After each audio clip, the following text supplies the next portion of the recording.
We're going to look at graphing exponential functions. So exponential functions, you're going to have an x or a variable up as the exponent, and that's going to change this graph. It's going to change the way our graph moves uh, incredibly rapidly as we get bigger. So let's see what it looks like. I have a modified t-chart here just because we're going to do the work inside, but just t-chart, made it wider. All right, first, to the x power. So we're going to just plug in some random numbers for x. Where am I get these random numbers? They're random. It could be anything. I just want to give myself a good dosage of just, I don't know what my graph's going to look like, so we're going to have all these numbers. All right, plug them in, see where we go from here. -3 goes in place of x. So when I rewrite this, I'm going to say 2 to the -3 power. We don't like negative exponents, so we have to do something about it. What I'm going to do is turn this thing to a fraction, and that negative exponent, I need to push it to the bottom. We're going to push it to make it positive. So now that 2 to the third come down to the bottom. We need a placeholder up top. 1 over 2 to the third power now, that's our answer. 1/8. It's an ugly answer, that fraction, but it'll make a little more sense as we move on. So we got to do the same thing with the 2, or the -2. We have 2 to the -2 power. Let's turn that to a fraction. You now get 2 to the second power on the bottom, because when you cross the fraction line, the negative exponent disappears, turns positive, placeholder, and you now have 1 over 4. Keep going. We're going to say 2 to the -1 power, turn it to a fraction, put it over 1, rewrite it so we have a positive exponent, placeholder up top, which gives us 1 over 2. Okay. Plug 0 in. 2 to the 0 power is one of my favorite ones. Anything to the 0 power, going to give us 1. And now I think we may have been easing ourselves up. 2 to the first power, we only have 1 2 there, giving us 2. 2 to the second power means we have 2 times 2, which is 4, and 2 to the third is 2, 2, and 2, giving us 8. Now, we have a pattern going on here. Let's look at it going smaller. 8 to 4, cut it in half. 4 to 2, cut it in half. 2 to 1, we cut it in half. What's half of 1? 50 cents. What's half of 50 cents? 25 cents. What's half of a quarter? Well, half a quarter. 12 and a half cents. So each time we're cutting this in half, so it's growing twice as high, or twice as much, and it's decaying twice as much. Okay. Also, take a look. We've got this middle number of this 1. Look as we go out. We've got a 2, 1/2, 4, 1/4, 8, 1/8. So I could go one more step and put a 4 in here. That's going to give us a 16.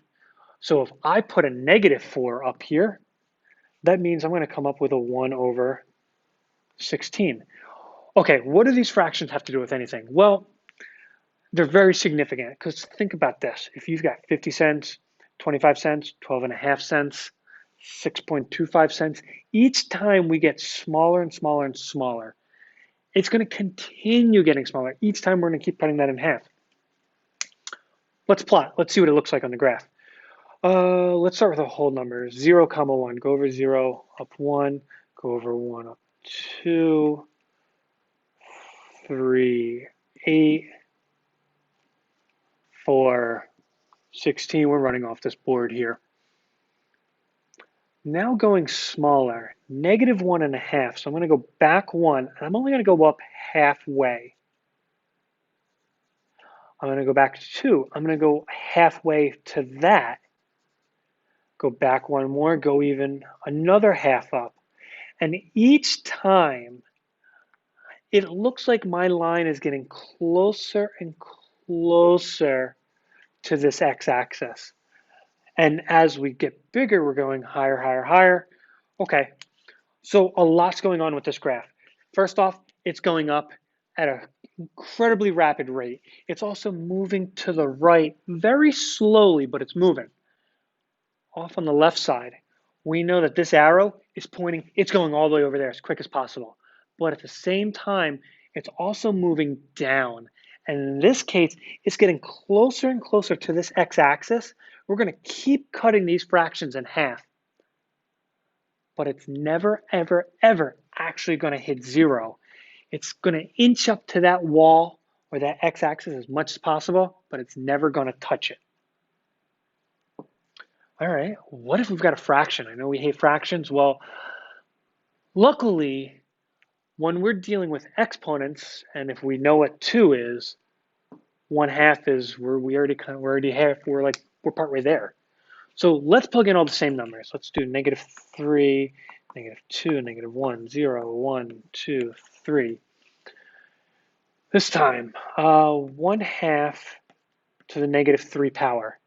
Well, exponents say I'm going to have to distribute that to everything. So it's it's 1 to the -3 power, 2 to the -3 power. We don't like negative exponents, so we got to move them. 2 to the third, 1 to the third.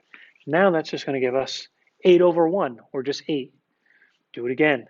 1/2 to the -2 power. That gives me 1 to the -2, 2 to the -2. We don't like those negative exponents. So you get 2 squared, 1 squared, giving us just 4 over 1, or just 4. Now, take a look. We've got those same numbers over there. We're kind of flipping everything.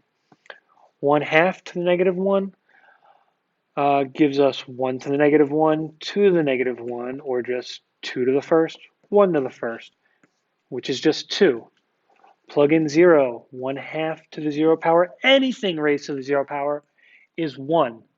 And let's just take a guess. What do you think is going to happen over there? Well, what's going to happen with the rest of this? The opposite that's going to happen there. Well, 1/2 to the first power, it's just 1/2. 1/2 to the second power is 1 squared, 2 squared, or just 1/4. And then finally, 1/2 to the third, 1 to the third, 2 to the third, which is 1/8. So we took all those answers and we kind of reversed them. Let's plot them all. So back 3, up 8. Somewhere about there. Back 2, up 4. Back 1, up 2. Over 0, up 1. Now here's where things get a little weird. Go over 1, go up 1/2, go up 1/4, go up 1/8, 16th, and so on. So again, this graph is going to move at a rapid rate up. Very slowly, it's going to go to the left. This graph will very rapidly go to the right, very slowly go down. It's never going to touch that x-axis, but it's going to get close. And that is graphing exponential functions.